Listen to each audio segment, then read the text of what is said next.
Ladies and gentlemen, welcome back to another video here on the Parker Love Sports YouTube channel. Thank you for taking a few minutes out of your day to spend them here with me.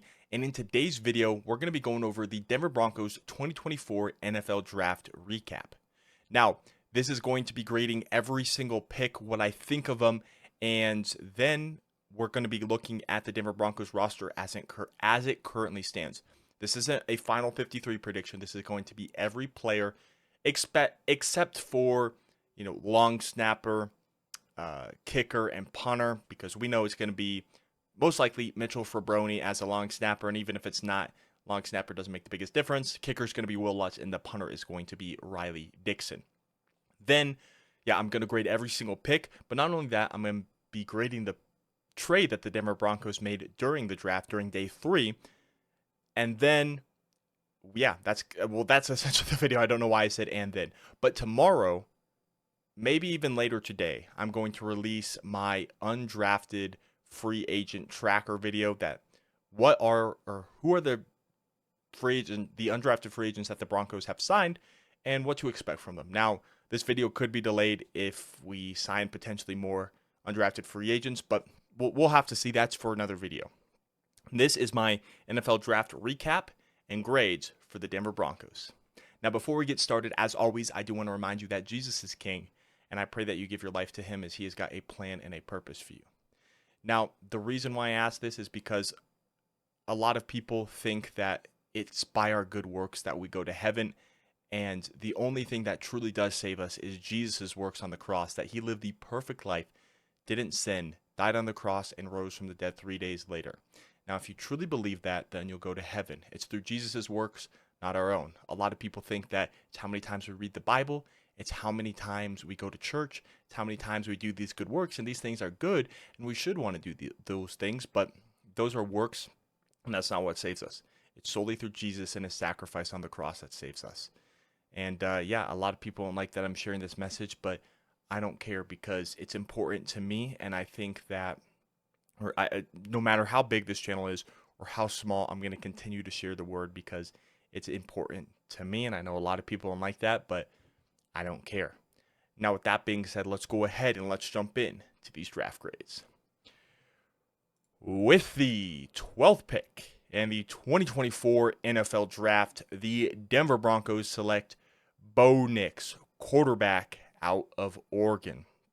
Now, there are two criticisms that I've heard about this pick. The first one is that the Broncos could have traded back or they picked him too early. And I agree that it might be a little bit early, but I still had Bo Nix as a first-round quarterback. And if you have your guy, you take him. You don't try and get cute and move back, pick up extra draft capital, and then take him later if you think he's going to be there.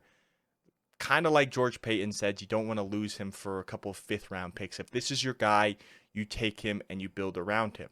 Now, I've also seen that argument that Bo Nix isn't coming into the perfect or best situation. And to that, I have to say I agree. But a lot of people are saying that, you need to build your roster up around, or you need to build up your roster and then get your rookie quarterback to bring in. And I disagree. I don't mind getting Bo Nix, which is Sean Payton's guy, which is what I wanted out of this draft class. And then you build around Bo Nix. I don't mind that. Now, here's what I will say. I feel like a lot of Broncos fans are expecting a Houston Texans turnaround, and I have to disagree. What the Texans did last year, they had a great offensive line to protect C.J. Stroud. He had some solid weapons in, of course, Tank Dell, Nico Collins, but that's for a different video. I think that the Broncos aren't quite there. I think that we need to continue to build around Bo Nix for next season. My preference would be to take an offensive tackle in the first round next year, but we'll have to see. That's neither here nor there. But those are the two arguments that I've made, is that the Broncos should have built up their roster and then inserted their rookie quarterback, and I disagree. If you have your guy, you get your guy and then build around him. And then the second one is that he was taken a little bit too high, and he was. It was Sean Payton's guy. Bo Nix was. He was the number 3 quarterback on their draft board. And so you have to take him if it's your guy, and you can't lose him. If you want to build around this guy, you take him no matter where the pick is. Now, what I like about Bo Nix is that he fits into Sean Payton's offense. there was only a few guys who I felt fit Sean Payton's offense, and I think Bo Nix was one of the top guys. Now, Bo Nix doesn't have the strongest arm, but he's got a decent arm. He can still throw it deep. Now, he's not going to be throwing it deep a whole lot. It's going to be mostly these short to intermediate passes. And a lot of people like to criticize that, oh, Bo Nix threw a bunch of screen passes and these short checkdowns. And that's true, but if you watch the interview that Sean Payton did on the Pat McAfee show after we selected Bo Nix, he said, remove all of these screen passes and these dump down passes. Bo Nix is still one of the most accurate passers in the NFL, because a lot of people are saying that that's why his completion percentage was super high. So there's that, and yeah, he's not going to be throwing it deep. He doesn't have the strongest arm. He's not a Patrick Mahomes. He's not a Josh Allen type of arm strength. He's got a decent arm. He's going to air it out, and he's going to take a deep shot every now and then, but it's mostly going to be these short to intermediate passes. Get the ball out quickly and accurately. That's something that I liked about Bo Nix. We kind of mentioned his accuracy and Sean Payton telling you to remove those things, but he gets the ball out quick and accurately, and we'll have to see. What I like about the quick release is Russell Wilson would hold on to the ball a lot and then get sacked last year. There were a lot of sacks that were the O-line's fault, but there were some sacks that Russell Wilson just held the ball for too long. And what I like about Nix is he's going to get the ball out quickly, even if he is throwing it away, so we don't take that costly sack. Now, what I also like about Bo Nix is he is an athletic quarterback. He's going to be able to extend the play with his legs, or if he wants to take off and run to pick up yardage, he can do that as well. Very athletic guy, yeah, can extend the play like I mentioned. The only thing that I would like out of Bo Nix more is I wish he was more comfortable in the pocket. Sometimes I feel like he doesn't have the greatest pocket presence, but that might be a little bit overcritical from what I saw. Again, I'm not a pro scout. I wish I was a better scouter, but I watch and do my own scouting, but I also read and get information from people who I trust in the scouting department. But yeah, Bo Nix, athletic quarterback, quick passer, gets it out quickly and accurately. Fits Sean Payton's offense. Doesn't have the strongest arm, but he'll take the deep shots. Here are Bo Nix's college stats. Of course, I guess not very, but a veteran guy in college football. Started for 5 seasons between Auburn and Oregon. Now, I think that Bo Nix is going to be the week 1 starter for the Broncos. Now, he's 24 years old, so he does have that college experience, finally transitioning to the NFL, so we'll have to see how that transition plays out. Now, I would maybe like to see the Broncos have a veteran guy, and I'm not including Zach Wilson or Jarrett Stidham because I want a guy that Bo Nix could learn behind. But on the other side of that is he's 24, so you don't want him sitting too long. You kind of want him to play a little bit earlier, but him being the week 1 starter does terrify me because I don't want him necessarily thrown to the wolves. We have seen success stories. We've seen Joe Burrow, Justin Herbert. We've seen those guys be thrown in essentially at the start of their careers and succeed. And then there's others who have been thrown to the wolves and didn't really have the greatest careers. So to me, it's kind of weighing the pros and cons. But Bo Nix, veteran guy, 61 games between Auburn and Oregon, 3 years at Auburn, 2 years at Oregon. Now, a lot of people say that Bo Nix's Auburn career wasn't great, and I agree with you. It wasn't great, but what I will say is his freshman year I didn't mind because he was an incoming freshman, a true freshman, 17, 18, 19 years old, coming in and starting for Auburn his freshman year, and he was solid his freshman year, so I don't hate that. But then the next 2 years struggled, then transfers to Oregon and kind of revives his career. You can see his stats, many passing attempts, many completions. Again, a lot of screen and dump offs, but got to remember, Sean Payton said to take all those things out, and he's still the most accurate quarterback. I don't remember if he said of all time in the NCAA, but he's one of the more accurate passers. Of course, 15,000 yards, 113 touchdowns, 26 interceptions. Limited the interceptions his final few seasons, and then you see the 149.6 passer rating. To me, I'm going to give this a grade of a B. A lot of people, like I said, think this was a little bit high, but with the quarterback being the most important position, if you have your guy, you take him where you are and you don't feel bad about it. So Bo Nix gets a grade of a B. I like Bo Nix. I'm excited to see what he does in his Broncos career. It'll be interesting, though. It will be interesting, but to me, it's going to be, obviously, the 4 quarterbacks on the roster are Bo Nix, Zach Wilson, Jarrett Stidham, and Ben DiNucci. Out of that quarterback room, I think Bo Nix ends up being the starter. I think Zach Wilson ends up being the backup because I think he, in terms of Sean Payton's offense, I think he fits the scheme better as a backup quarterback over Jarrett Stidham. But yeah, I think Bo Nix does wind up being the day 1 starter for the Denver Broncos. Next up, the Denver Broncos selected Joe Ellis, edge rusher out of Utah, pick 76. And this one was surprising and interesting to me because I don't think we really needed an edge rusher, personally, especially this high.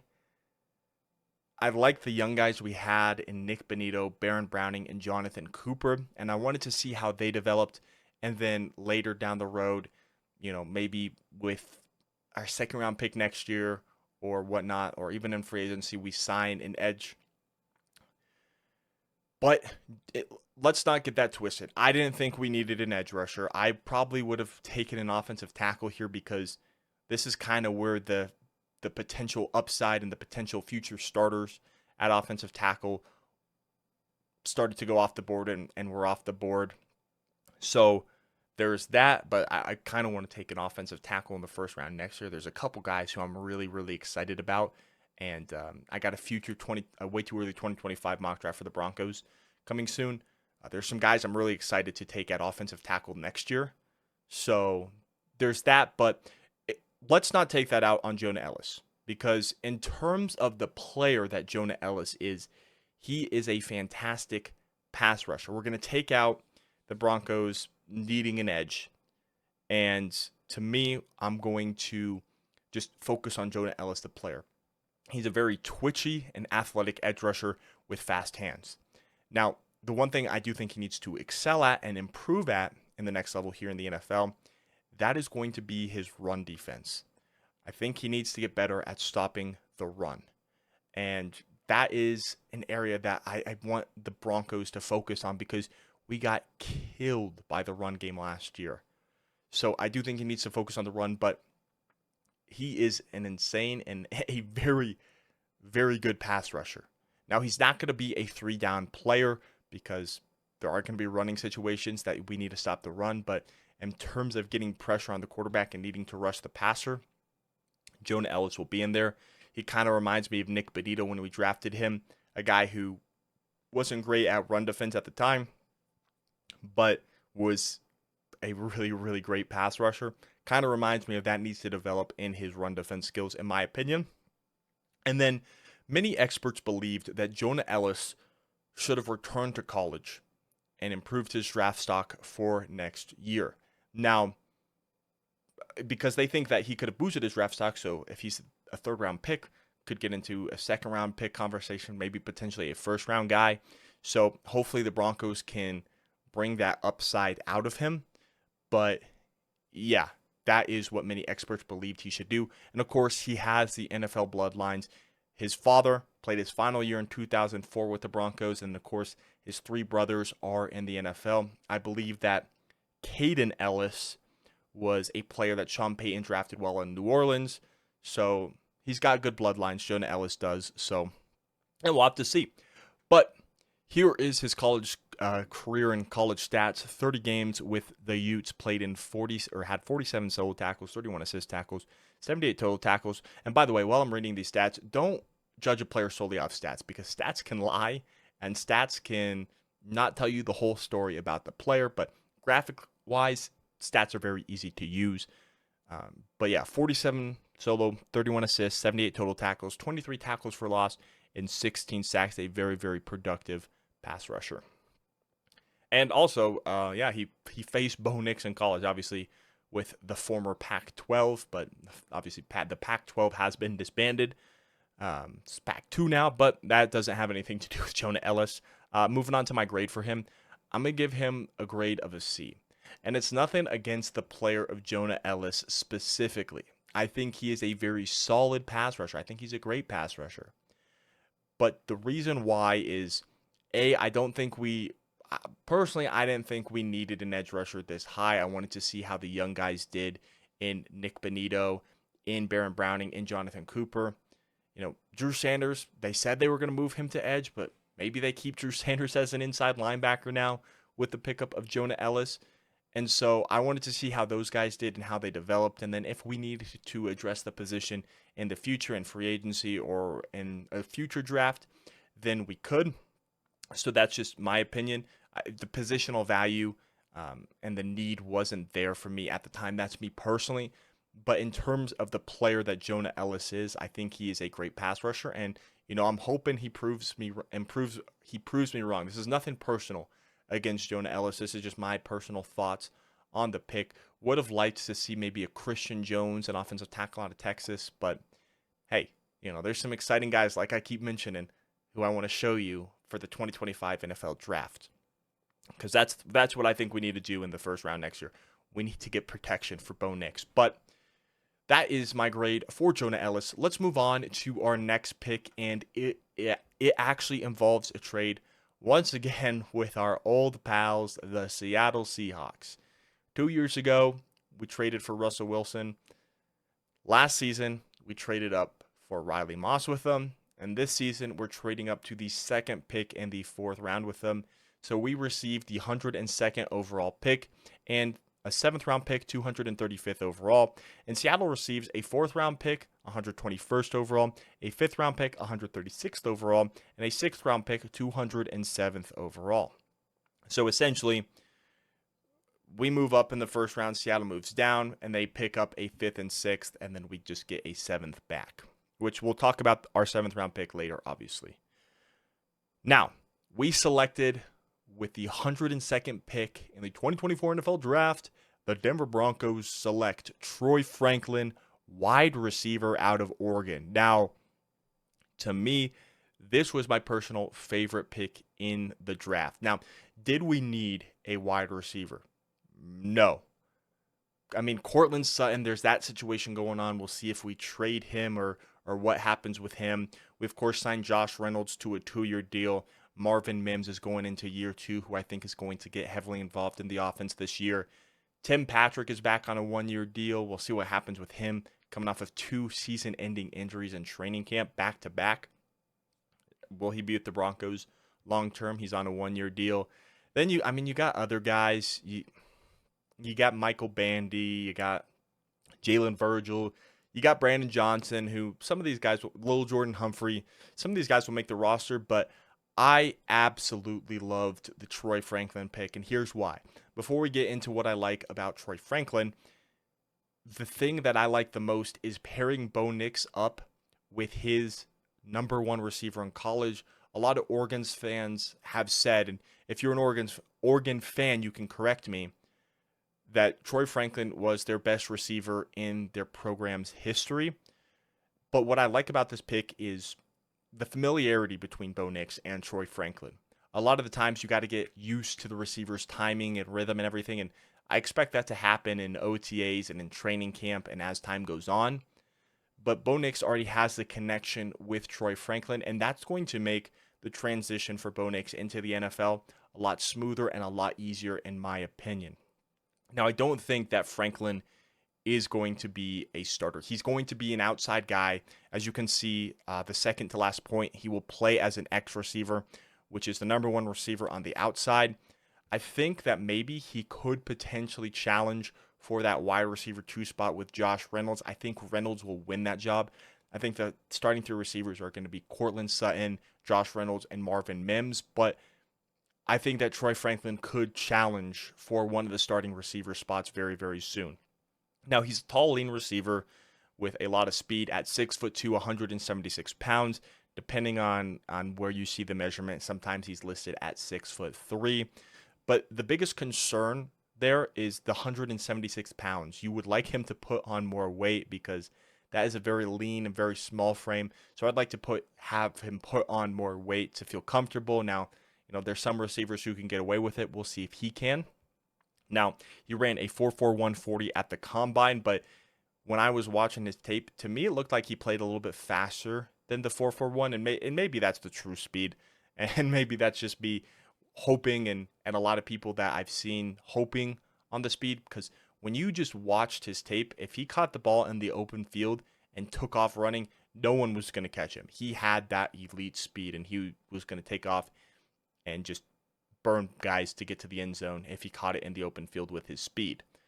So I feel like he played a little bit faster than a 4.41, but absolutely 4.41 could be his correct speed, because, sometimes there's guys who run a faster combine but play a little bit slower on the field, and there's some guys who play a little faster on the field who run a slower combine.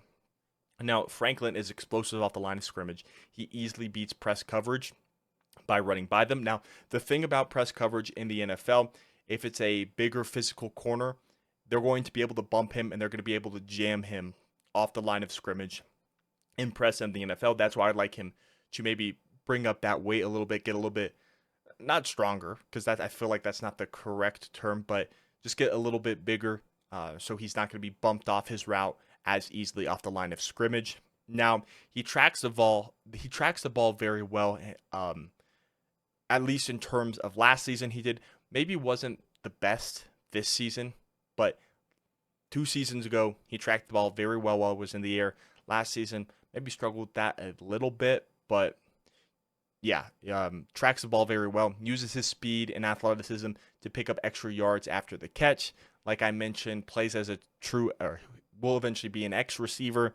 Now, I will say he does have a limited route tree, and that's something that I hope Sean Payton and the offensive guys can get corrected, and they can develop and expand his route tree to play in the NFL, because I think he will need to play, or he will need to have an expanded route tree in the NFL. But I love the upside of Troy Franklin here.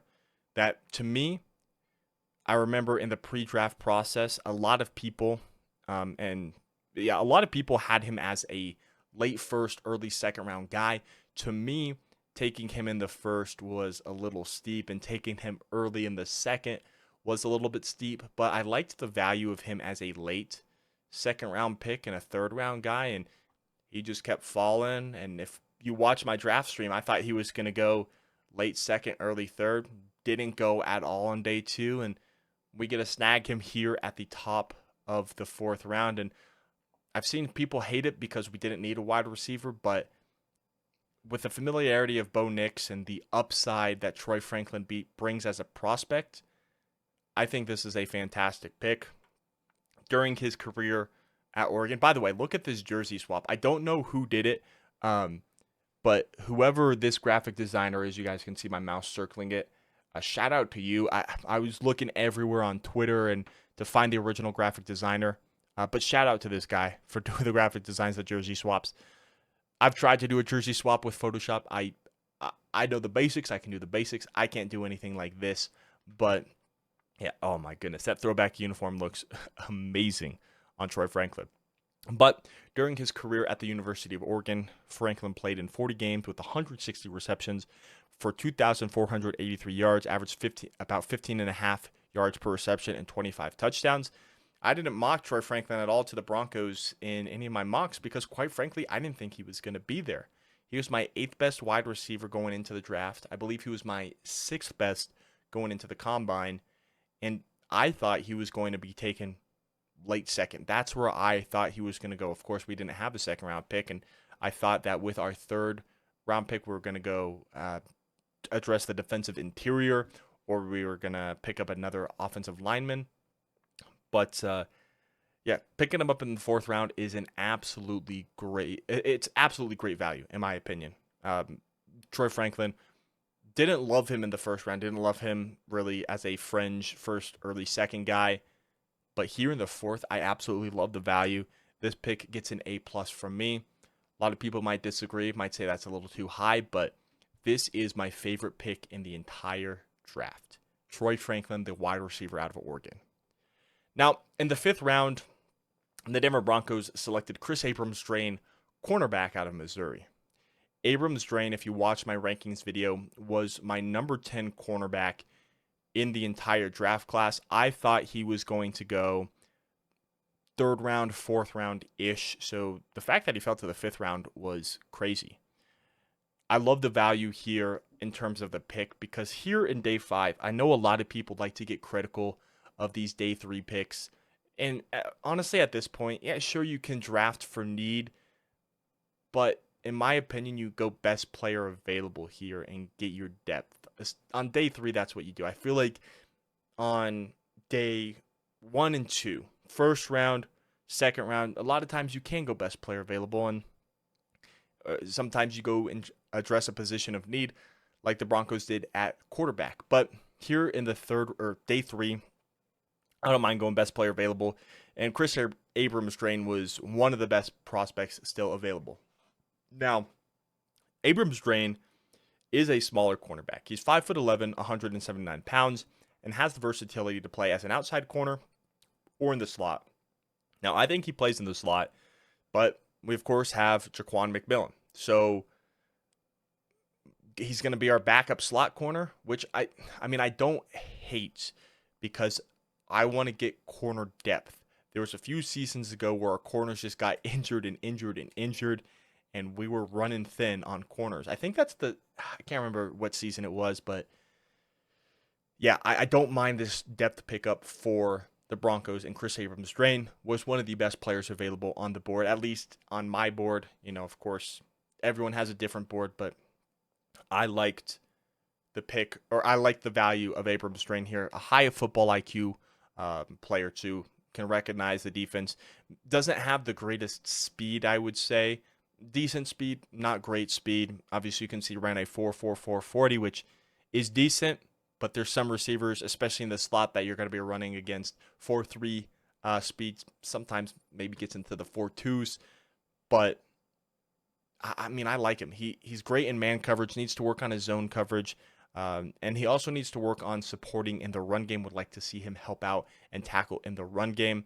Had a lot of production at Missouri, but has that below average athleticism. It's a fair criticism.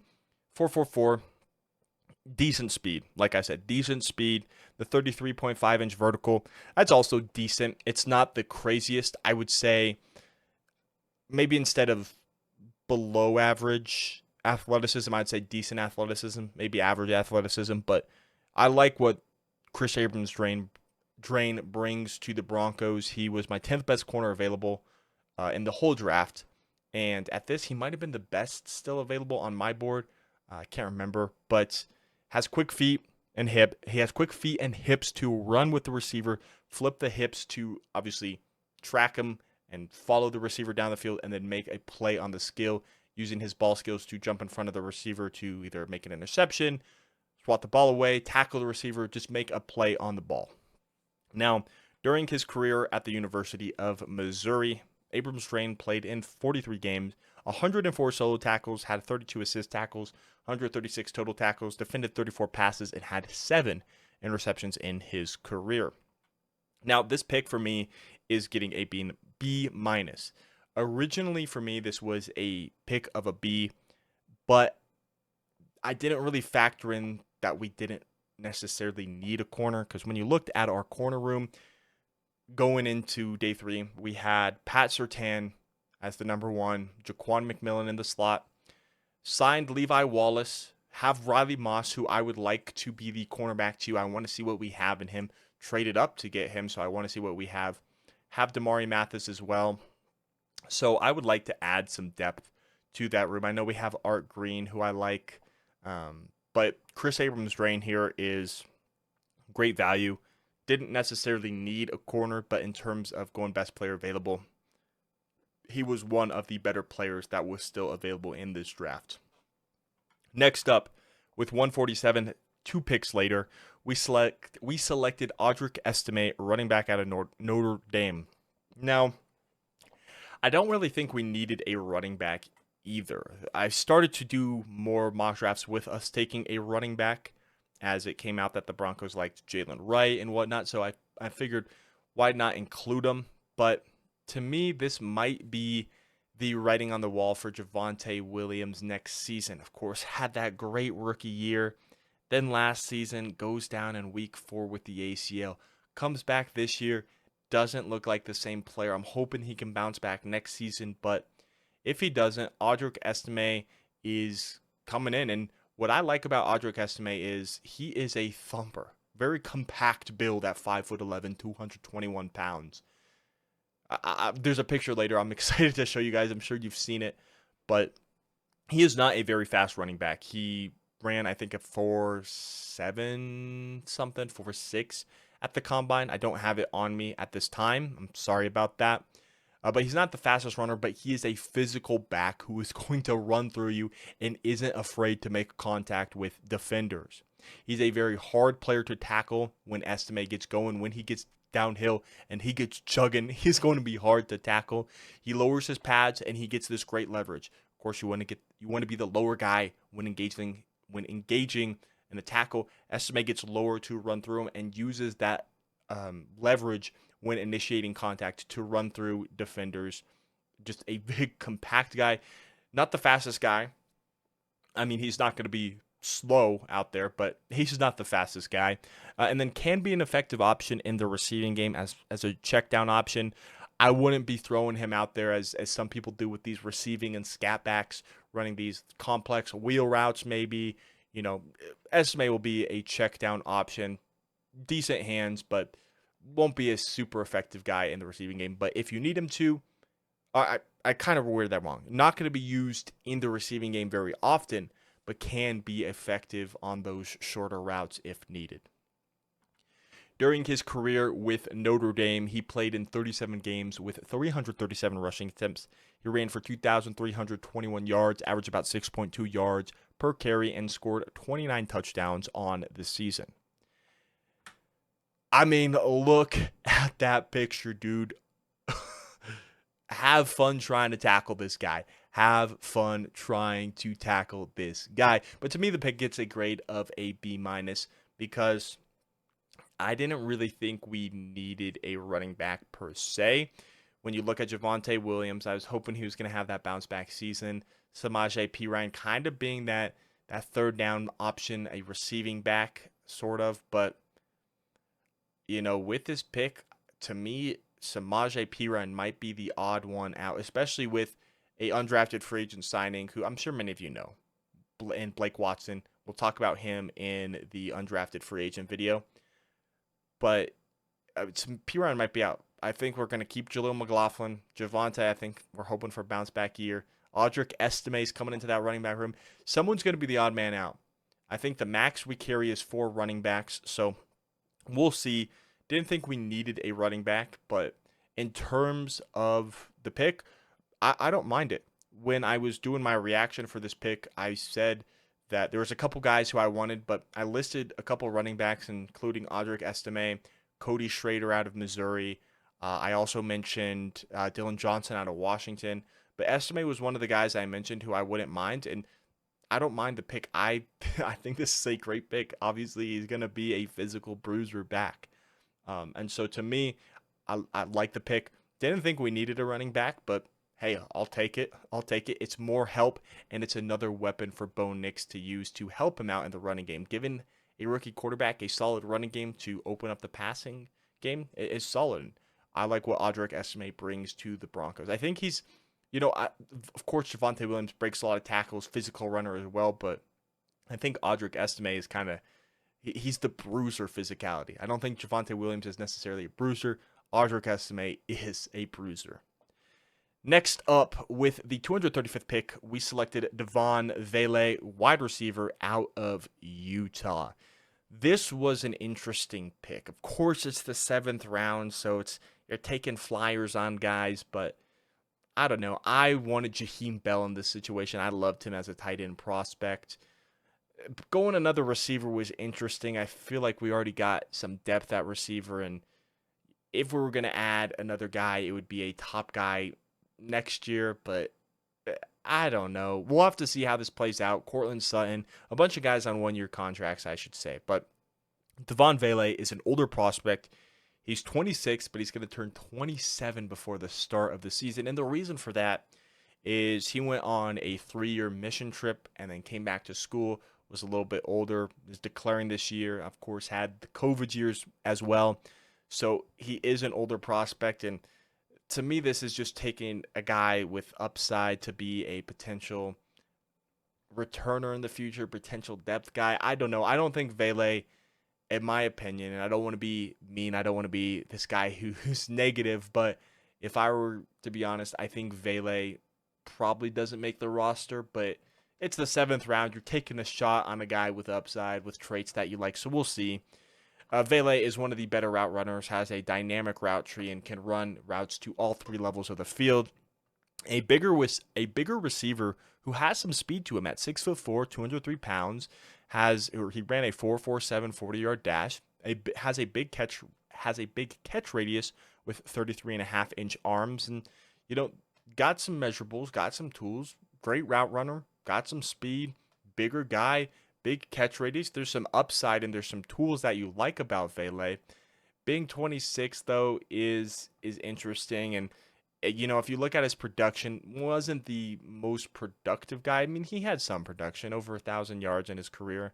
He had played in 44 games, 123 receptions, 1,689 yards, averaged about 13.7 yards per reception and 9 touchdowns. But to me, I'm giving this a C minus. Now, if this was any higher, if this was, a 5th round pick, this would absolutely be a D to an F range. Vele wasn't on my radar in this draft process, and with him being 27 years old, that's old. That's an old age to be a rookie in the NFL, which is kind of crazy to say, but just in terms of other professions and whatnot. But that's old to be a rookie in the NFL, so it gets a C minus here. It's not a D because it's a 7th round pick. You're taking a flyer on a guy. Don't necessarily think he makes the roster, but but who knows? Who knows? We'll have to see how he performs in training camp. Now, next up with our final pick in the draft, we selected with the second to last pick, Nick Gargiulo, center or guard out of South Carolina. He was announced as a center, but in their press conference, George Paton said he's going to play guard. Can play both, so we'll have to see where he ends up. But first of all, he is a very smart guy. He went to Yale before transferring to South Carolina. Also got decent size at 6'5", 318 pounds, 23 years old. I don't hate the upside of Nick Gargiulo. I think he's most likely going to be a depth guy. I don't think he's going to be our center or a guard of the future. I think he's just going to be there for depth in terms of the offensive line. But I will never complain about offensive line depth. I'll never complain about offensive line depth. It gets a C because, I've never heard of him before we drafted him, if I'm being honest. Sorry, Nick Gargiulo. But, yeah, it gets a C. Depth guy. Don't really think he's going to have an impact. But, yeah, let's go ahead. Let's look at how the roster pans out. But actually, I almost forgot.